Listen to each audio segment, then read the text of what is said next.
Alright, what's good guys? It's Poku Banks, baby. Welcome back to my channel. If you're new, please leave a like, comment and subscribe. Now today, I'm gonna be chilling with Alfred. He's a 7-figure property entrepreneur and investor. He's got around £2 million worth of property in terms of gross development value. So again, that's been great to see. I'm gonna be seeing around £1 million worth of property today. So you guys can ask all the questions. I'll make sure you guys know how to do it, all of that. So let's get started, let's get it. Pour my chick inside some Louis and some Valentino. Pour my bro inside some Gucci and some Moschino. They want my money like it's a casino. Man like Alfred. Yo bro, what you saying? You good? I'm good. Whew. You already know, day in the life of a property developer. For those who don't know, can you just let them know what you do exactly? What's your... Oh, so yeah. So yeah, I'm Alfred Jade, for the guys who don't know. So I'm based in the West Midlands. I mainly invest in Coventry, so my main focus is HMOs for students or professionals. And then regards like property investing, literally all I'm doing is taking a house and converting it. So give it a 3-4 bedroom house, and I'm converting that into HMOs or 6-7 bedroom HMOs. Mainly trying to secure investment. That's my biggest. That's the biggest thing. Secure money. Secure the money. Bro. That's why I've been telling you guys. The rich, most of them now use other people's money to enable. 100%. Just making use of leverage. So again, there's only so much money you have. You take money of someone else to give them a certain interest rate, and then you flip it. Mate, bro, it's a game changer, man. You don't have to have it all. Like, if you feel like you're gonna try and make the money and save up yourself, don't get me wrong, you can do it that way, but it just takes longer. So the way I've done it is like I've just borrowed funds of people. So I think the main thing is building a network of people that have money. 100%. And then you're set. Obviously, you can't just go take money without having education. How to use the money. I spent a lot of my education. Yeah, I've heard. I've been looking yeah. at you. I've seen you. We're talking 5 figures, boys. It's serious. It's not a joke. It's not a joke. It is what it is. I think one, you got to back yourself. So for me, it's like if I can't invest that level of money into myself, how can I go and invest into property? And for me, that's a bar. So then, with the property game, how did you start off? So was it simply getting a first like residential mortgage and then? Oh yeah, so I bought a house first. Like, talk me through your first. Yeah, so so my first ever property was this is one for myself, my home residential. I bought it while I was working. Okay. So this is like a 3-bed detached house. I bought a new build. Again, this is another principle of mine. People are like, oh, why'd you buy a new build? I'm like, I'm buying something I like. I'm not trying to make money from the house I live in. Like, that's not my game plan with the house. I'm like, do you know what I mean? It's just I want to buy a location I'm happy with. But I don't care the price. It's kind of irrelevant. Do you know what I mean? So the money I was actually had to go and do the course, that was money I was going to use to buy a house. So I had to re-save that money back up, which I ended up doing anyway. I made the money back basically, and then managed to buy a house. And then after that, I had this fear. So I was learning, and I still wasn't confident to say, oh, I've just got a house. If I start going and doing investing, I've already just bought the house. Let me just kind of get comfortable and get used to owning a house, the bills that come with it. The first investment was actually through, how do we go about doing this? So literally I was in events.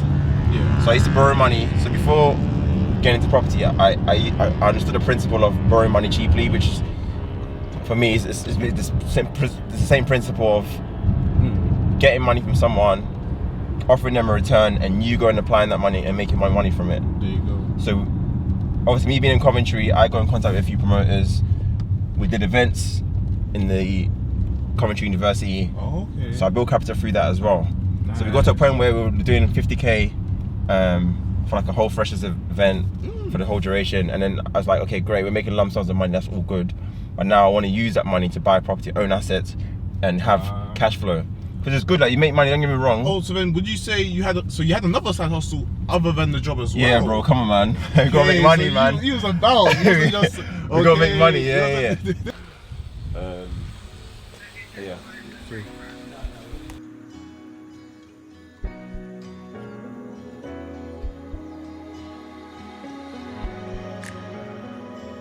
We'll go in this room number 1. So this is going to be a double ensuite room. You can see the bathroom, ensuite, got the towels in. And then yeah, so it's quite a spacious room. This is about I think 12 meters squared room. Okay. It's a fairly good size room, got big windows as well. In terms of the room layouts, we always have a bed. We have a bedside switch, and then we also have a dimmable or whatever is a switch so you can turn the lights off from the bedside, Yeah. rather than getting up and going to the front of the door or the room to turn the lights off. Yeah. So just for convenience.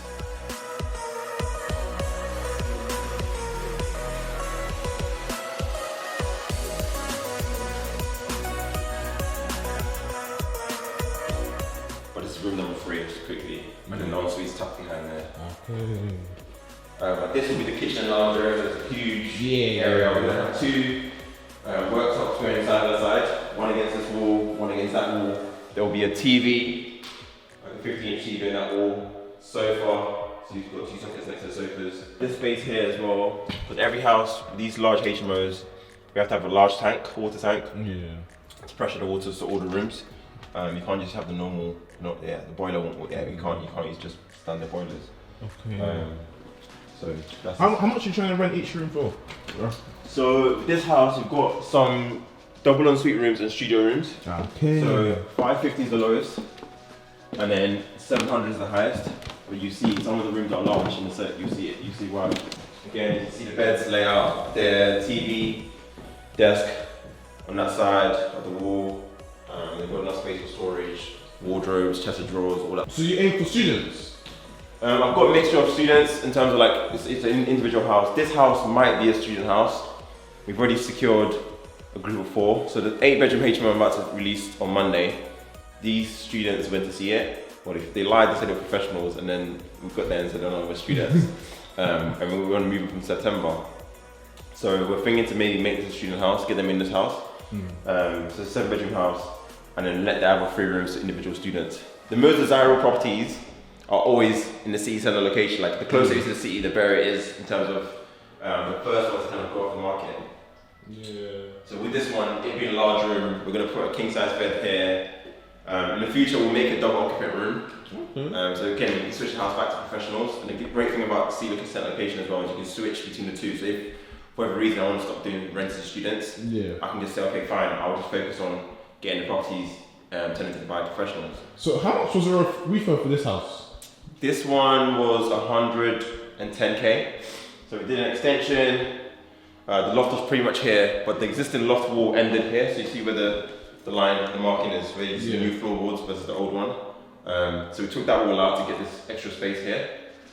But yeah, it's quite an extensive refurb. Everything back to brick. I'm not one of those guys that trying to like save. Obviously, everyone wants to save money. Like my build team know. Like I told them day on, like walked on site, like look, this is one project I don't want to spend a single penny over.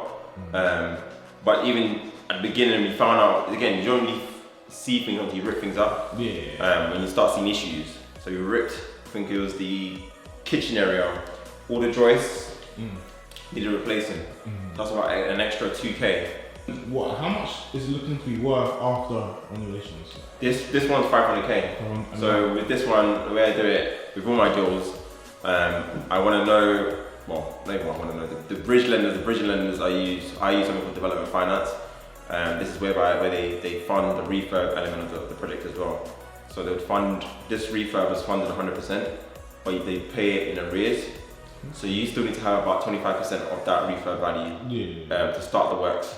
Once you spend the money, showing them the receipts, invoices, and the bank transfers between yourself and the builder, then they will reimburse you, so you can go. You have the second tranche to go for the next 3-4 weeks, however long that lasts for. So, so with all my purchases, I would need to know what it's worth when I'm buying it, what it's worth on the back end. So literally, all I'm doing is just trying to work out. Well, not work out. What I'm trying to do is deliver the project. And again, the plan is to have the same value it came at the beginning to come at the end, and then the numbers should pretty much be the same, if not higher, based on the finish. I do.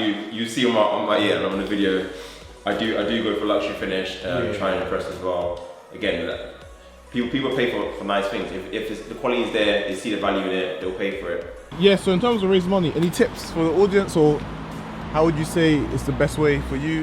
Mortgage. Do you prefer cash investors? Do you prefer bridge loan? Do you prefer more? I use a mixture of all of those things. I think it's a tool you got to make sense of. So I use the bridge as part of the purchase of the property, and then I also get investor finance. So this is private finance people. I know people use the word investor, but this is just normal individuals. It could be your neighbor, it could be your friend, it could be your bus driver, it could be anybody. You just mentioned everyone you do property. And if they have money, they see the value of lending the money to you, and they can trust you with that money just to make more money from it, rather than leave it sat at the bank where the returns are low. Then there's opportunity to be done there. So yeah, I use a mixture of both bridging. So bridge to purchase the property, also the bridging development loan as well, to help with the refurb. So all I've got to raise is the private finance for part equity of the deal, so part of the deposit, is what you call it, and then money to start the works. So once I have those, then I've pretty much got a deal ready to move. I started off with work colleagues, people that I knew in my circle, my friends, some family members as well. Put funds together and then got the ball rolling. Managed to raise money from Instagram, literally. Yeah, Would you say social media is crucial? Bro, I've raised probably, I don't know, maybe 400, 500K just on Instagram alone. I'm always marketing in terms of what I do. So what is your goal in property? How many units? Like, what's the aim? Or is there a certain net worth? Like, what's the goal? Because you're doing very well. So I'm not that heavily focused. I am. To the property as well. Yeah. So obviously, I remember it looks like I'm very, very heavy focused in property. Yeah. But for me, I'm just trying to build a foundation to allow me to tackle bigger projects. Okay. So like all these high rises you've seen in the city centre skyline, I aspire to do projects like that. So the only way I can tackle these type of large projects is by having a foundation. So I've got properties that I own that produce me income every month. Yeah. Because these projects, they take 18, 24 months, even some could be 3 years from start to finish. But my ultimate thing is buying businesses. That's where the real money's at. I swear to God. Yeah. So someone's built a business over time. The guy's probably getting retirement age, wants to start a business, but you know, as a young person, whatever, you've got the resource to bring in to be able to scale the business up, maybe triple the value of the business. Yeah. You can go and buy that business, take that business from, let's say, 10 million to 50 million or even 100 million. Okay. So this one, acquired it about 2 weeks, 3 weeks now, maybe 2 to 3 weeks. Oh. So you can see that it's all been ripped out, gone back to brick of it. So it's very different to the one we just seen, but this is kind of what it looks like when everything's been exposed. We've ripped everything out. So again, this will be a double ensuite room. Yeah. We are considering maybe making it turn into a studio, just kind of have it tucked in here. Yeah. So having a kitchen cabinet work tucked here, and it's still still a spacious room. You know what I mean, the space is there. My focus area is literally finding new deals and raising money. That's all I focus my energy on. This stuff. It's just like my architect draws the plans. Do you know what I mean? Everything's already mapped out. Yeah, and do you have an interior designer? No. So it's a combination between me and my girlfriend. Okay. So like we will kind of decide what color scheme we want to go with the house. We haven't used one yet. Again, girlfriend kind of knows how. We both know how to kind of make a property look good. We've got decent taste, I would say. That is one thing I hate doing, to be honest, because doing the whole dressing of the property, dressing it up, making it look nice and all that stuff. It's a lot, man. Like I'm putting my A7's got flipping stuffed in the car, like driving onto site, dressing it up the property. But again, we've got a good build team to help with the furnishing, like putting stuff together. If I can outsource that bit, I'd outsource it, because for me, it's just I'm wasting time. I could be finding a new deal, speaking to an investor about raising more finance. So for me, time, everything's time. So how best can I utilize my time? So you prefer the HMO strategy rather than the simple let to a family? Yeah, because for me, it's all about, so when I was making a decision on what strategy to go for, like I think as well, guys, when you're trying to figure out what your strategy is, it has to make sense of what it is you're doing or what you're setting out to achieve in property. Buy to lets, it's a great strategy. I think probably the best strategy out of all of them in terms of security, long-term tenancy and stuff. Yeah. But my idea of buy to let is a skyrise that's got 50 apartments in there. That's a buy to let. That's one location, all those rooms, each door maybe make profit. It's all about game plan. What's your game plan? What's the strategy that can get you there? And then just get very narrow focus. I don't look at, can I do service accommodation? Can I do this? Can I rent to rent? No, for me it's simply HMOs. Buy a property, convert the property to HMOs, rent it out onto the next one. And I don't need to look at flats. I can do all these other things. I can look at doing all these new things, but it's just, I'm not at a stage where I want to be trying to, the whole diversify myth. There's a time to diversify. This is not a time. You ran into accumulate assets. Accumulate assets, build a cash flow, get it all steady, and at that point, mate, if when there's 20, 30 grand coming in every month, you can decide if I want to leverage an SA unit and find someone who's doing rent-to-rent SAs and give them money to furnish the property. I can be in partnership with them, but obviously I want to diversify outside the property. The whole crypto at the moment, I don't know. Are you into crypto? I'm into crypto, of course. So even me, I've blocked all that stuff out. I don't want to hear about crypto. Yeah, because I could go make money from it, but it's like, can I afford to lose the money? I've got a focus, which is I want to do HMOs, and one, and two, I don't want to, because for me, I feel like I could lose, there is a potential of me losing money. And right now, I know a strategy that works, I've proven it, I'm doing it, I'm rinsing and repeat, so just carry on doing that. Yes, I can go make money in crypto and make some extra money, but that's not the time for it. So, what I've noticed is that you like to put yourself in your customer's shoes in a way when you're making and 100%. designing. You gotta think, and I learned this from so that's the mistake. So back to the question of the mistakes you made. I learned this. There was one room where it was like an alleyway, and the switch is obviously by the door.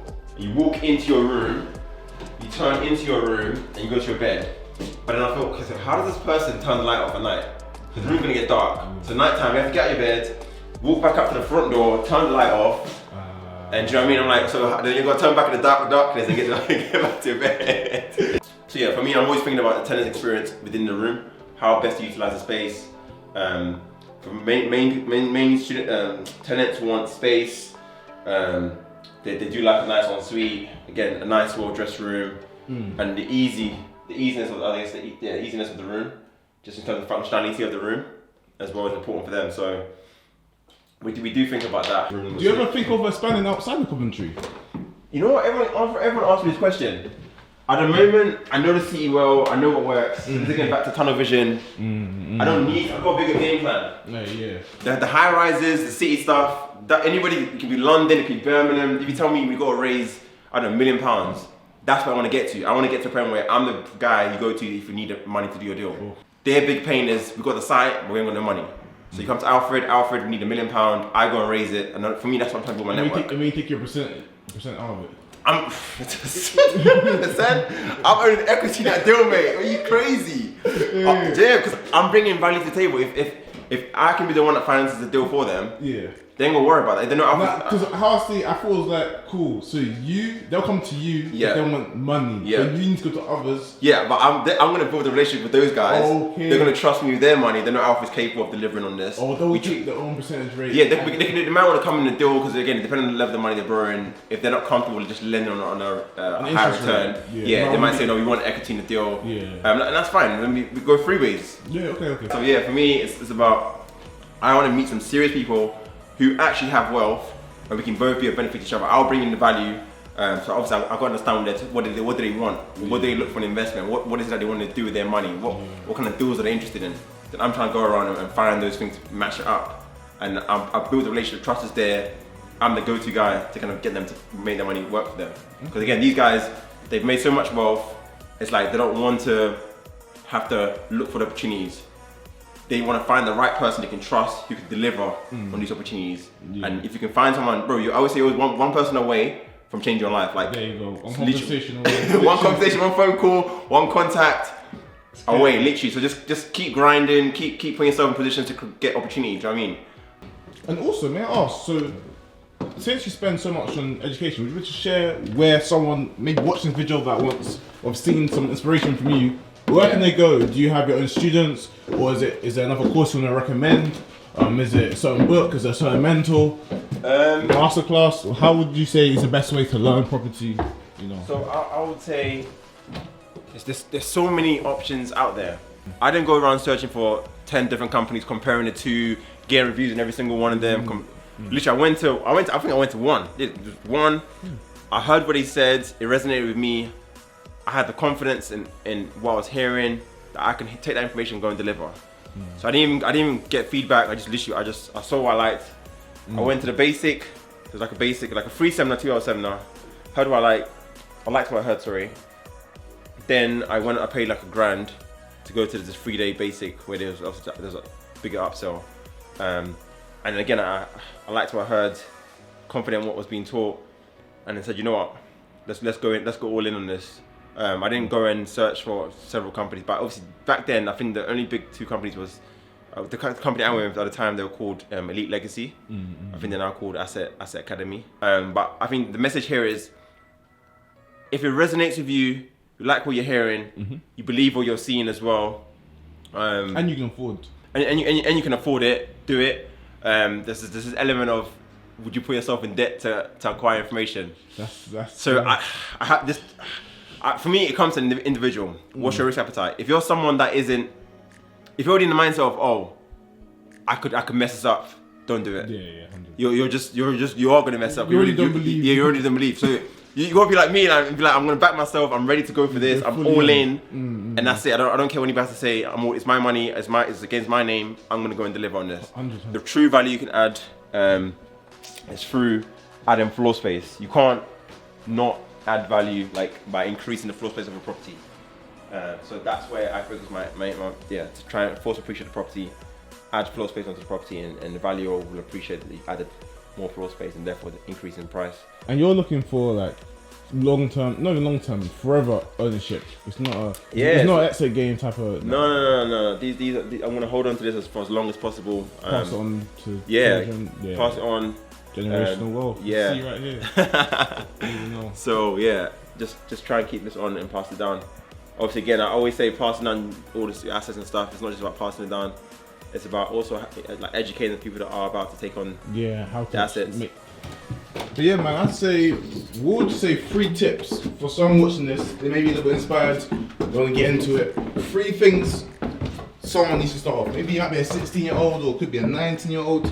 I think the younger you are, I think before you turn, I'm going as far as 18, learn. Like stop. Money should be less of your concern. Not to say money is less of a concern, but I mean explore options. Explore options, and then just cause there's loads of things, man. There's property, there's drop shipping, there's I don't know, marketing, like brand. There's so many things. So trading, there's trading. Yeah, so just see what works for you, see what you like, and then kind of go from there.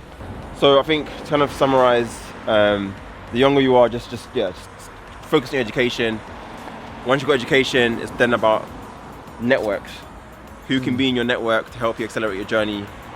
And I guess network is, I would say leverage. Leverage is a massive thing. Like, so again, leveraging people, because again, you can't do it all by yourself. Yeah, exactly. It might sound very mad. Oh yeah, you're starting out. How you have to do everything by yourself? Or no, you don't. With teams, I'm always eager to kind of get the right people on my team. I'm not just bringing anybody in. They got to be solution orientated. Yeah. They've got to be someone that they don't depend on people to kind of get things happening. They need to be given instructions and they can run with it. But for me, the biggest thing with a team player is they got to be solution orientated. I can't employ you, pay you your value, which is your money. You're telling me, and generally speaking, they're high prices. Yeah. And then you're now coming to and asking me questions. Yeah, man. Guys, as you guys can see, this is wise words from a 7-figure property investor. Guys, just take knowledge. And guys, I know you guys like to binge watch all these videos, but again, you gotta apply that knowledge that you gain. Yeah, it's all about applying. You can't, there's only a certain point where you've acquired information, and if you keep acquiring the same, you're just not even gonna implement it. So just go away and actually implement that information, and then come back to gain new knowledge once you've applied that knowledge. You know what I mean? Let's take some notes down, because this is personal, stories and experiences that he's given to you. You won't find these in books or whatever. Yeah, this is the next thing about. So again, with the whole educational system, there's very limited stuff you're gonna get from that. You're not gonna learn everything in the classroom, whether it's paid, whatever. The mentor can help, because I don't mentor. Because again, I'm focused on trying to build this stuff out. Mentoring, it's all great. Maybe one day, I don't know. The only thing I do have is a mastermind group, property mastermind group, which again is a paid group. I think it's £57, whatever it is, a month. So if that's of interest, then by all means, I will drop a link somewhere for you. But we already know, guys. That's the day in the life of a property developer, Alfred. Good gems right there. Make sure you're taking notes as well. Don't just be watching. Apply it. You already know. It's Poku Banks, baby.